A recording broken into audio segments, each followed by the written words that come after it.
So now you've created a story, it's time to present it. And there's three things I think you need to keep in mind to tell great stories to people. The first in telling a story is you're going to have to both choose and understand your medium. What do I mean by medium? The medium is the way that you're going to convey the story to people. So sometimes that's in writing. You're going to write a story out and you're going to post it on a blog, or maybe if you're going to write a full novel, even if it's short stories, the medium that you choose, and this is always true, has strengths and weaknesses. Something like writing has the potential to allow us inside people's heads and to give us further inner dialogue, but it also usually requires more words because it's not visual. Filmmaking allows us to show visually what's going on, but often removes some sense of what's internally going on because the actor's supposed to convey that visually to us and not necessarily allowing us to hear their inner dialogue. Film allows to spread in ways that are very connected to how we see and think and feel, but it also is a limitation because it usually takes a lot of work to actually make a film. It's not something you can just pop over and do in 20 minutes. Even if you're shooting it with your mobile device, it's still going to take a lot more pre-production prep than you think, and you're going to have lighting and all kinds of other things to make it look good. Or let's say you're going to present it live. Let's say you're going to present live and you're going to stand up in front of people. That's fantastic because it's the most immediate, it's the most experiential, it gets the most connection to your audience and the most immediate reaction so you can tell how the story is going, which the other two don't. You're not going to see how your audience reacts. But it's also the most localized because realistically, when I'm talking to a live audience, I'm only talking to the people who are in front of me. You can use video or writing, or even tell it through visuals. You can tell it through art or visuals, but recognize you're still going to run into the same thing, that the people aren't present. You won't always get to see how they're reacting. And often as it becomes more abstract, it leaves more to the viewer to interpret, and it's a lot harder to understand, did we get the true sense and the meaning of the story you were trying to tell? Choose your medium wisely. Choose it based on what you want to accomplish. Choose it based on the strengths and the passion you feel for a particular medium. I speak in front of live audiences, in front of classrooms, and in front of people on video on a regular basis, but I'm not sure that I'd want to make films. I've written some short stories, but I don't generally publish all of those, and often there are things that take me a lot more time and energy because they require more work for me to think through, how do I want to say this, because each word means something. Choose your medium based on your passions, your skills, and your drives. How do you want to convey the stories you're telling, and what medium will change the capacity of the story to be told in different ways? Choose your mediums wisely. Second thing to think about is your mindset as you go to tell the story. And for this, I would encourage you to read a fantastic book on presenting stories by Nancy Duarte. It's called Resonate. It's a fantastic book about presentations, but she understands some things about telling stories that I think are really crucial.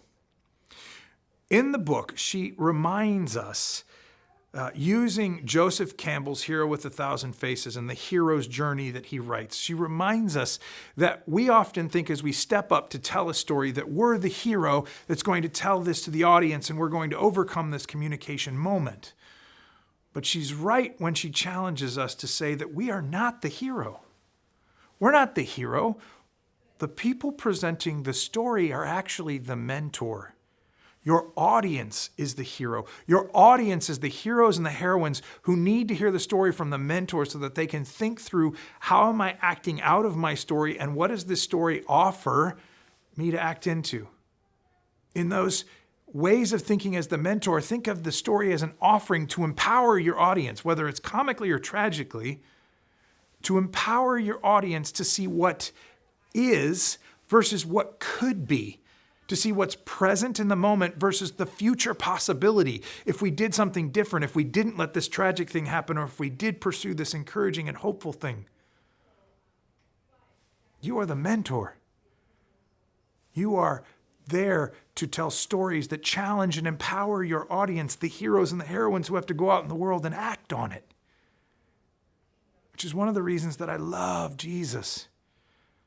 Jesus was a fantastic storyteller who told stories to people that they could act into, that they could live new lives out of the stories that he told, that he could say, this is a story and I'm offering it to you as a way for you to step into a new space, not act out of the old space. to be free, not to continue being bound by the same old patterns and models. The last thing I want to suggest is that you need to think about your methods for presenting the story. No matter what medium you choose, you need to recommend and remember that you're going to have to be prepared. You're going to have to be ready. It's going to take more work based on the different kinds of storytelling mediums you chose to be the mentor who empowers your audience. You're going to have to be prepared. And so for this one, I would actually recommend, in terms of presenting stories, especially live stories, but even stories in general, I'd recommend a book called The Art of Storytelling by John Walsh. He does a fantastic job talking through how we present a story, especially live, if you have to do one in a presentation, or if you're going to tell a story to a room full of people. Whether it's going to be a large group of people or a small group of people, here's how we tell stories to people. He gives some fantastic advice, and that I want to pass along to you and just encourage you to read it. The first thing is, he says, if you're going to tell a story, make sure that you know how to get into the story. How does the story begin and how you're going to get out of the story? How does the story end? Now, that may seem really basic, but the key to him is how you start the story, once upon a time, and how you end the story, and they all lived happily ever after, is more helpful than necessarily knowing exactly how you're going to plan the middle, because you know how it starts and how it ends, so you know kind of the path you're going to have to take to get there. Once upon a time, and they all lived happily ever after is a comic story. Once upon a time, and everyone walked away sad and grieved. That's a tragic story. You need to recognize that knowing how to get into a story and how to get out of a story is usually as important as what you're going to say in the middle. His next piece of advice is to remain flexible in the middle. Why? Because the middle of a story allows you some space to be creative, to emphasize particular things with one audience versus another audience where you may emphasize other stuff. So if I'm telling a story to a group full of parents, I may emphasize a parent part of a story, even though in the same story I could talk about the kids' experience if I was talking to a room full of kids.